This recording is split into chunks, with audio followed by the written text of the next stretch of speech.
Well, what's going on, y'all? I just finished Mark Twain's Adventures of Huckleberry Finn, and probably the biggest thing that stands out to me about I had never read anything of Mark Twain before, and probably the biggest thing that stood out to me, although true story, I did play the lead in Tom Sawyer when I was a kid.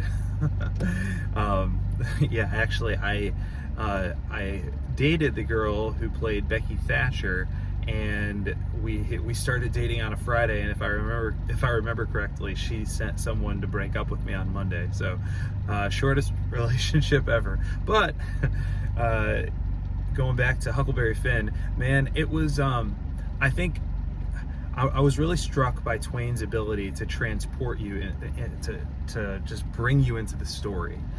His writing was just very engaging, and honestly, it really took you back to the time that Mark Twain was alive. I looked it up. I think he was born in 1835, and I mean, the racism in the book is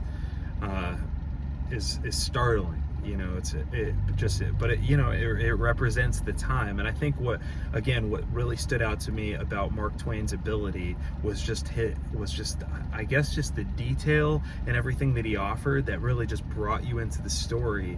Like, I felt like I was anytime I was listening to it, I felt like I was being taken back in time to some extent.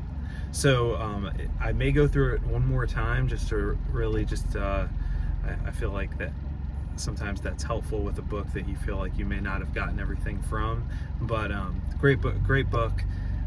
Definitely, you know, it's one of those things. Like, I think a lot of times I've always thought, like, okay, what's the next leadership book I need to read, or what's the next spiritual book I need to read?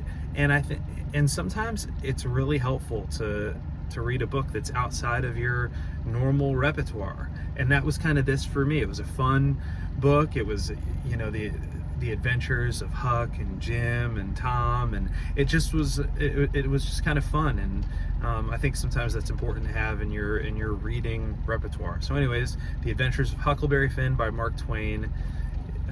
If you're not reading something right now, check it out. It's worth reading.